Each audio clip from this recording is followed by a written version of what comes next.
تقریر کو خلکو ته تقریر کې وی یو مار وی یو پیر صاحب ته وی چې ستا نبیت کوم لاس نیوه کوم هغه ورته وی چې ما نبیت مکوه ته به بیا خلک چیچي او خلک به وایي چې د پیر صاحب نبیت کړی دی هغه ورته وی زه خلک به نه چیچم خو ته راته بیت وکوي صحیح ده چې بیت یې وکړو مار لاړو نو مار خلک نه چیچو نو ماشومانو چې مار ولیدو خلک یې نه چیچه چې ماشومانو به راغل د ډاګې نه به یې تمبو یو بل به یې پې و هغې مار د سره پټ وختو سر یې گنجیش چې پیر صاحب لاړ پیر صاحب ورته دا د سره څه شوي دي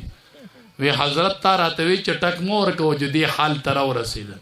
هغه ورته وی تا ته ما د ټک ویلي وی تا ورسره پرش هم پرېښی دی وی ټک مه ورکوه خو پرش کوه اشرف علي تانوي رحمت الله علیه وی بیبیانو له ټک مه ورکوئ خو پرش پې کوئ چې پرش هم پرېږدي او ټک هم پرېږدي بیا به د هغې مار په شان د سره پټ ختلی نو ته به بیا وایي چې د ټوپۍ بورقه هغه به وایي چې پیشني بورقه ته به وایي چې پیشني بورقه هغه به وایي چې پړونې ته به وایي چې پړونې هغه به وایي چې لوپټه ته به وایي چې لوپټه هغه به وایي چې موپلر نو بیا به درته مسلئ که نه نو وی ټک مه ورکوئ دا اشرف علي تانوي رحمت الله علیه ویلي وی ټک مه ورکوئ او پرش پې کوئ که ټک ورکوئ نو ضلع ایسر دی ماتیږي در نه نو ماتوئ مو په ښځه کې نزاکت خوند کوي په ښځه کې لطافت خوند کوي د ښځې دا نازکوالی خوند کوي د ښځې دا غفلت خوند کوي خو په حکمت ورسره کور کې ژوند تېروئ او بیبیانو ته وامه د خاوندانو ډېر خیال ساتئ د دواړو جهانو سردار فرمایي یو سړی یوه ښځه لور ودېدله نو مور ورته نصیحت کو دا ټول حساب مونږ ته د میندو ورله ګران که او اوسنۍ میندې ورته وایي خاوند به ویری دبه به یې کړي غواښې به ویری سخر به ویری د اول نه به پرش پروش جوړ کړي چې ټول ویری هغه چې راشي نو چې دی به څنګه یرو ما دی به څنګه یرو نو هېڅ هم ونه کي هېڅوک هم ونه یری خو ځان له ژوند تباه او برباد کړي ښځې لور ودوله وی لنډو نصیحت درته کومه لور ته یې وی د خاوند به د دریو څیزونو خیال ساتي وی د کمو وی د پوزې او د سترګو او د غوږونو بس څومره لنډ نصیحت دی د خاوند د پوزې د سترګو او د غوږونو وی موري د سترګو به یې څنګه خیال ساتمه وی هر ټیم به نوي کپړې اغوندې ډولۍ به ګرځي چې دی درته ګوري چې تا ځان سنبال کړی ټیک ده نو چې داسې سنبال ګرځي او د پوزې خیال یې دا دی چې هر ټیم به خوشبوی لګوي بس چې دی پوزه راکاږي چې خوشبوی پې لګي او د غوږونو خیال یې دا دی چې داسې خبره به ورته نه کوي چې د په غوږونو چپه ولګي بس نو چې تا ته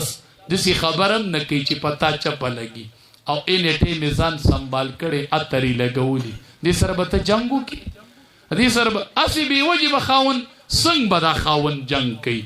نو هغه چې واده له ځي او راشي خاوند یې پېژني نه چې راشي یقین وکړه جامو ته مونږ کله چېرته میلمانه راغلي دي ډېر خاوندان پردو کې بلې کوټې ته لاړ شي دا میلمانه راغلي میلمانه نه وي وایي ښځې نوې کپړې اغوستي نو ده پکې لا لیدلي نه وي په نوې کپړو کې زینت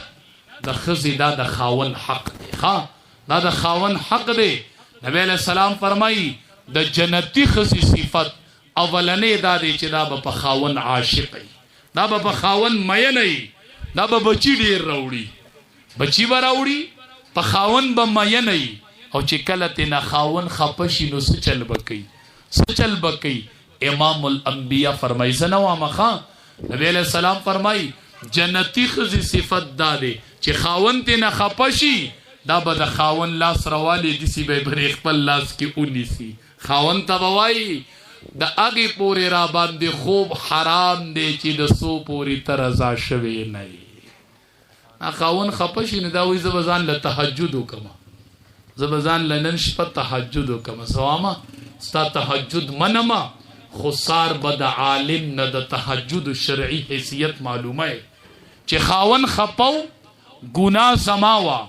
او ما بیګا ټوله شپه تهجد کړي دي مفتي صاحب فتوا راکا مفتی صاحب به درته ولیکي چې لعنت هل ملائکه حتا تصبح، چې کمی خزینه خاون خپاو او ګناه د خزی وا او دی رضا نکو اشپا پی تیر شولا، لعنت هل ملائکه حتا تصبح، د سبا پوری د رڼا خطو پوری پدی خزب ملائک لعنت را لی. ته تهجد ته ولاړې وې پته خو لعنت ورېدلې دی ټوله شپه. نفلي روجه چې نیسي خاون نه به تپوس کوي، ها خاون وی اجازت مشتا نفلی روجه نیسا، دی خاون لاله یو مقام ورکړي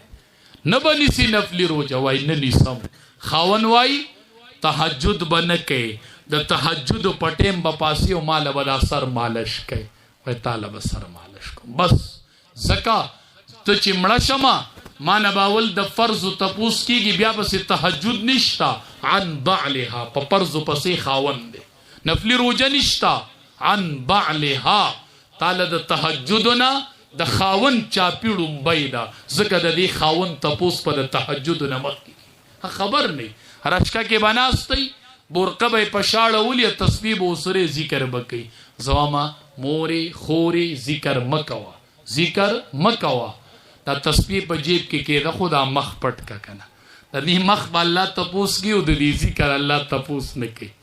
د دې مخ په الله تپوس کی چې دا دی ولې ښکارا کړی دی. ژوند او پیژنئ علماو نه ژوند ازده کوي او دا که وصیت وای وصیت ته، که نصیحت وای نصیحت ته، که منت وای منت ته، چې بچیم بلوغ ته ورسی فوري ورله نکاحونه کوي، فوري فوري. ډېر ښکلی ژوند به امام الانبیا کور کې تیراو او نبی علیہ السلام وی بیبیانی چی دی دا د ضلع ایسر نه پیدا دی، دا د پختای نه پیدا دی. د سارو پختیم لیدلی دا کگئی که نیغی کگا نی چجم نه د لیدلی سارو دا کگئی که نخوا سوک د ساروی چجا سوک نیغولی شي که چا نیغ اکڑا نو ماتوی کی. نبی علیہ السلام فرمائی دا د پختای نه پیدا دی او پختای کگئی، نو دا خزه به کگئی او نه پبتی علی که بلکلی سیده کئی نو ما تبای کی او سیده بای نکی. نو څنګه چې مفتی سیبوی دیسی په حکمت بو سره ژوند تیره، کله دروغ او کله رښتیاو، کله د زرو جوړه په 3 زره او کله د 3 هغه د 15 زره. دا دروغ جایز دی چې بیبي ته وای ښا په لز په 15 زره ولاړو وای دا مې دله په 10 روپۍ راوړله، ګرانه جوړه مې دله راوړه، دا جایز دی. بیبي رضا کوا، بیبي خوشاله وا. سعید ابن مسیب رحمت الله علیه دا لوی عالم تیر شوی، خلق نکاحونه آسان کوي، علماو را پاسې دا نکاحونه آسان کوي، خپل په عمل شروع کو چې آسانی. سعید ابن مسیب رحمت الله علیه لوی شیخ الحدیث، طلباو ته سبق وای. یو شاگرد غیر حاضر شو یو ورځ د سبق، اگر ته وی نه وی حضرت بیبی می مړه خبر دی وفات شوی، او وی ای طلباو زما اغه لور چې د وخت حکمران تپوس کړو ما نه دا ور کړی، اغه لور می دی طالب جان ته په نکاح کړل، اغه وی ما قبول کړل، نکاح ورله وتړه، د وخت حکمران تپوس کړو نه ور کړی. شاګرد وی کور ته لاړم ورځ دو پس زما ور اٹکیدو، ما تپوسو کو سوکی وی چې سعید ابن مسیب ما چې بارته اوتلما استاز میں ولاړ دے او خپل لوري د مټ ننیولی ما ته وی دا ستا امانت او ما ته حواله کړه. دا نکاح امام الانبیاء خپل لور علی رضی الله تعالی عنہ ته په نکاح کړه. علی دا لور می تا ته نکاح کړي، کور می نشته، خیر دې فی الحال دلته اوسېګا چې الله د کور انتظام وکي بیا ولاړ شي. دا لور می تا ته په نکاح کړه، ډیر آسان کارو، نکاحونه ډیر آسان، نکاحونه آسان کوي. علما وایي چې کومه معاشره کې مہر ګران شو، مہر ډیر شو، زناهونه به عام شي، مہر ډیریږي زنا به عام کی، د واده دروازې به بندېږي چې په 2 لک روپۍ تولې ته وایي 15 تولې به کوي، نو دی چې 10 لک روپۍ پیدا کوي د خو به زندگی ختم شوي. نو چې مہرونه ډیر شي زناونه به عام شي د نکاح سره عفت راځي د نکاح سره پاک دامنی راځي د نکاح سره حلاوت راځي اے بیبیانو اے نارینا اے پلارانو بچو له ودونه وکړي بچو له ودونه وکړي دې سره ډیر خیرونه تړلي دي دیر سره ډیر نه اے چې د چا ودونه دي کور کې خولي اخلاق شروع کوي ها کور کې خولي اخلاق شروع کوي لچري زده کوي د کور ژوندو پیژنې مړه کور کې تاسو څنګه ژوند کوئ بیبي عائشه رضی الله تعالی عنها فرمایي وی د انبیو سردار راغی نبی علیہ السلام انبیو سردارو خو زما ور سره رشتہ د نکاح زما خو خاون مو زه خو بختور وم وی راغی کور ته نو شور شو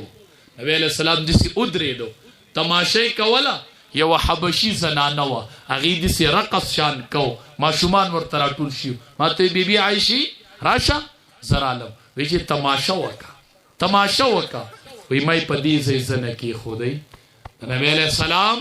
وګوا د قران د استاد وګوا او زما زنه په پرتاوه ما دې سي تماشا کوله ما ته سټیم پس وی اما شبيتي عائشہ مړه نشوي بس نه ما وینا بیا راته وی اما شبيتي بس کینا ما وینا بیبي عائشہ رضی الله تعالی عنها فرمای زمان غرض تماشا کول نو اے امتیانو ما ستاسو استاذ کتو ما د قرآن استاذ کتو چې د پزړه کې زما مقام څومره دی د زما ناز برداشت کیو کنا وی اے امتیانو اے د امام الانبیاء امتیانو پیروکارو دا غب سنت تلونکو امام الانبیاء بزما ناز برداشت کو مخبل ناز لیدے دے بس وی چې ودرېګا ولاړو ما دیکي عمر رضی الله تعالی عنہ راخکار شو غي ماشومان منډ کړي زنانه منډ کړي وی عمر راغه رضی الله تعالی عنہ بیبي عائشہ رضی الله تعالی عنها فرمای وی نبی علیہ السلام په خندا شو ماته بیبي عائشہ تدا زنانه او ماشومان ایلی چې منډي وي زو سره شیطانانو مینه منډي وي عمر را روان لاری خالقی سلک فجن آخر قبل لار روان شي شیطان وی عمر راغه امیر المؤمنین راغه عمر فاروق راغه فارق بین الحق والباطل راغه یو ورځ یو سړي شکایت راوړو د خپلې بیبي نه امیر المؤمنین له شکایت راوړو چې شکایت راوړو امیر المؤمنین له د خزي متعلق چې وګي کې خو د نو کورم مسله ګډه وډه وا عمر فاروق رضی الله تعالی عنہ د بیبي په منځ کې خبره روانه ده نو بیبي په خبرو کې دي زړور راځي او دې گزاره کوي د ما خود له شکایت راوړې دي چې امیر المؤمنین بار تر وته دې سړی ورته وی شکایت مې راوړې خو به مسله واپس وړه نوایا مسله وی حضرت ما د خزینه شکایت راوړې وو چې معاملې مې ولیدله نو پتا سم د خزي आवाज لګ زور اور وو هغه ورته وی ته خبري زولي سنواما زکه سنواما چې اهم خبره خو یو دادا چې دا بیبي زماو د جهنم پمینس کې پرده دي د جهنم نه خلق بچ کړي دا بیبي دا زمونږ او د جهنم پمنس کې پرده دي د زنا نه خلق بچ کو دي سترګې محفوظ کړي دي د دې بیبي په وجه دا زماو د جهنم پمنس کې ستر پرده ده دی ما سره ډېرې خیر خواهی دي دا زما د کور چوکیدار ده دا زما چمیار ده دا ما له پیزار پالش کوي دا زما د کور چوکیداری کوي دا زما د بچو خدمت کوي زدي امور ته ګورم نو زکه بیبي سره گزاره کوم ته دې نر راغلی ته دې بدمعاش راغلی اشرف علي تانوي رحمت الله علیه یو کس راغی وی دومره بهادر ما چې کور نه په سفر وتلی وم چې رالمه نو بیبي تپوس نشو کولی دسی می بیبي یارولې ده بچو تپوس نشو کولی اشرف علي تانوي رحمت الله علیه حکیم الامت ورته وی دي علماء نه تپوس وکړه داغه خبري داغه کتابونه داغه اردو داغه علمیت وګوره د دیوبند یو عالم لیکلی دی وی ما وی چې په د قرآن ترجمه چې څوک په اردو کې کوي نو د دې حق نه ادا کیږي د قرآن ترجمه چې څوک اردو کې لیکي د دې حق نه ادا کیږي خو چې بیان القرآن می ولید د اشرف علي تانوي رحمت الله علیه د اردو ترجمه فیصله می بدل کړله چې اشرف علي تانوي تا په اردو کې د قرآن حق ادا کو حق ته داغه ترجمه وګوره ته داغه ترجمه وګوره ته داغه علمیت وګوره سړی ته وی نن دې زما مخ کې دا خبره وکړه خو بیا یې ونه کې ګوره وی ولې وی دا خو د درینده خوی دی بارنا غوا را دند شي ساروی را دند شي ماشومان زر کوټو کې پټ شي وي ساروی راغې سکونه چقي چرته وی دا خو د درینده خوی دی دا زما په مخ کې بیا ونه کې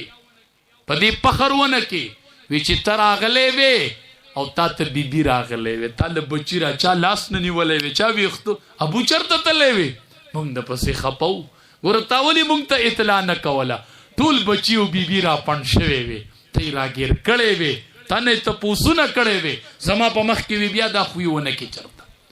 یو کس راغی نبی علیه السلام ته وي تاسو خو ماشومان ښکلوئ بچي ښکلوئ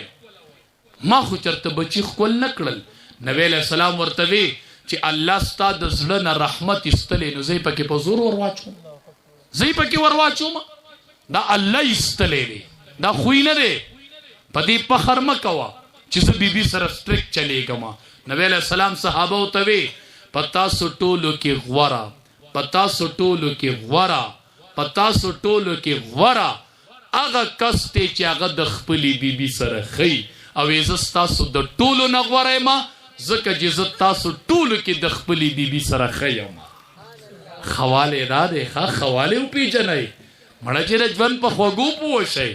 بیبي عایشه رضی الله تعالی عنها فرمایي ما اډوکې خوړو غوښه مې خوړله غوښه خو اډوکې والا غوښه وه نو داسې په خوله مې خوړه ښه د اډوکې غوښه په خوله خورئ دا سنت دی ښه داسې په خوله یې خورئ وی داسې مې خوړله علما پې پوهېږي د مشکات شریف حدیث دی وی انا حائزن زه په حالت د حیض کې مومچا پوټې مې خوړو امام الانبیا راته غږ کړ بیبي عایشې دی پله راشه زه رالمه ما ته وی ماله راکړه دا پوټې ما وی واله چې ور مې کو ما ته وی صبر وکړه بیبي عایشې تا چې دا پوټې خوړه په خولو خوله دې په کوم ځای یخې وه ما یې په دې ځای وی په حق ځای د انبیو سردار خوله ولګوله او پوټې یې خوړو وانا اول من یقرع باب الجنه امام الانبیاء وايي د ټولو نه اول به د جنت دروازه زه کولاوم زه وایي زه چې دروازه وټکوم ما ته بدن دینه آواز وشي چې من انتا سوکی د جنت نگهبان به وایي من انتا سوکی زه به جواب ورکم چې محمد ټولو وایي صلی الله علیه وسلم وی خازن بوای چې ما تم دا حکم شوی و رازه د جنت دروازه بړوم به تا تکولاوی اق اډو کې می ولا ورکو اق سي باندې دا مشکات شریف حدیث ته دام دی چې او به مسکل او ما ته غږ وکړه او به رانه واغستلې په اق زید لوخي خلکی خود چې ما پیخي د مونږ ته تعلیم راکوخه د سره محبت سیوا کی د سره مینا محبت سیوا کیږي په الواد کې محبت پیدا کیږي دسی کوا د سره بیبي کې محبت پیدا کیږي د سره په ټول کور کې محبت پیدا کیږي بیبي عائشہ رضی الله تعالی عنها فرمای زو امام الانبیاء روانو ما ته وی لګ منډ نو مې ولې نه چې منډ کوزا منډم کړه نو عزت نه په منډ کې مخ کې شوما پیر ته خمو د پسوي چې بیا منډ وو چې منډ مو وخلا نو امام الانبیاء رانه په منډه کې مخ کې شو نو زه لږه خپه شوم نبی رسول الله ته ولې خپه کېږي تلکا بتلکا عدل په بدل هغه یو پیر تا ګټلی و یو پیر ما وګټله کنه خبره ختم شوله نو چې خوشې زه ومومای اسینه چې په روډ کې د ورځې منډه وای بي بي سره وای چې دا مولوی سي په تقریر کې ویل نه ما دې سینه دی ویلي چې ته د خلکو په مخ کې او پرانا ورځ کې په روډونو منډه واخا نه خوشې زی عمومي بیبي توای رازه سنت نبوي دي چې لګ منډه و خو رازه امام الانبیاء چې منډه وخلی دا چې د تمام انبیو سردارو. او بیبي عائشه چې منډه والده هغه بیبي دا. نبی علیہ السلام ورته وی بیبي عائشه جبرئیل امین راغلی دی تی نوینه او پتا باندې سلام وایي، پتا سلام وایي. دا هغه بیبي دا اسمان نب سلام راغی. امام الانبیاء یو ورځ ماته وی چې ته ما نه خپای نو پته راته لګي چې خوشاله ته د خپلې بیبي د خفګان او د خوشحالۍ پته لګي. مونږ ته وایي د تندو نه به پته لګي، نو طبیعت نه به پته لګي، لباس نه به پته لګي. وی ما ته نبی علیہ السلام وی چې ما ته پته لګي چې ته ما نه خپای. حیران شوم چې نبی علیہ السلام ته ګوره د نبوت دی دومره ذمہ دارو ته ګوره، زما د خفګان او د خوشحالۍ نه خبر دی. نو بیبي به خوشحاله دی. تو زما مصروفیات سیوا دیتا تن استا په مصروفیات باندې سکی، استا په مصروفیات، استا په تقریرونو سکی، استا په مصروفیات سکی. اپ دې نه د خوشاله چې ستادي ما تخبل کور کې ټبر وای. زه چې نوې فارغ شوم، زه پردای مدرسه کې مدرس وم، زما سره به موټر سایکل او زه به پاغیت لمه. ما ته می ټبر وې زوم چې حق موټر سایکل وې تاغه پوخانی مولی سیف زور ته مې سړی دا د خدای فضل نه. بس زوم چې حق موټر سایکل وې تا پړای کولې کور تراتله هغه 2 ورځې 3 ورځې وې زوم چې ته اخ کا پوخانی مولی سیف شوې غزوړو چې تلې راتلې مدرسې ته وړو نه دي تپوس کولې، مونږ نه دي تپوس کو. بیبي ستا په ذمہ دارو نه خوشحالي، استا په تقریرونو نه خوشحالي، هغه لټیم ورکا پټیم خوشحالي. نو نبی علیہ السلام راته وی چې ستا د خفګان د خوشحالۍ پته راته لګي. ما چې څنګه درته لګي؟ وی چې کله ما نه خوشحالي قسم خوري نو ته دې سی وای چې لا ورب محمد، زما دې قسمی پر رب د محمد. او چې کله را نه خپای او قسم خوري ته دې سی وای چې لا ورب ابراهیم، زما دې د ابراهیم علیه السلام پر قسم. زما نوم پرې دی د ابراهیم علیه السلام نوم والی. بیبي عائشه بیبي عائشه وا وی د الله حبیبا زما خبر اوره، زما خبر اوره، کور دی ته وی مړه، کور دی ته وی. بیبي عائشه رضی الله تعالی عنها ورته وی والله زما دې د الله په ذات قسمی، زما دې د الله په ذات قسمی چې نوم دې پریدم خو تا نه پریدم. ګوره نوم په ځای د ابراهیم علیه السلام نوم علما خو ته مېړه نه ایستلې. ګوره تا چرې نه پریدم، زما دې د الله په ذات قسمی چې د نوم نه دې هجرت کوم خو ستا نه کو، ته مې نه پرېښودې، تا نه پریدم. ځکه خو چې امام الانبیاء بیمار شو، وی د عایشې نمبر به کله راځي، د عایشې نمبر به کله راځي، د عایشې نمبر به کله. بیبي عایشه وی ما د خپل غیږ نه رخصت کړي. زنانو ته وی ما نه چلی زده کوي، زنانو د مینې کور پیژنئ،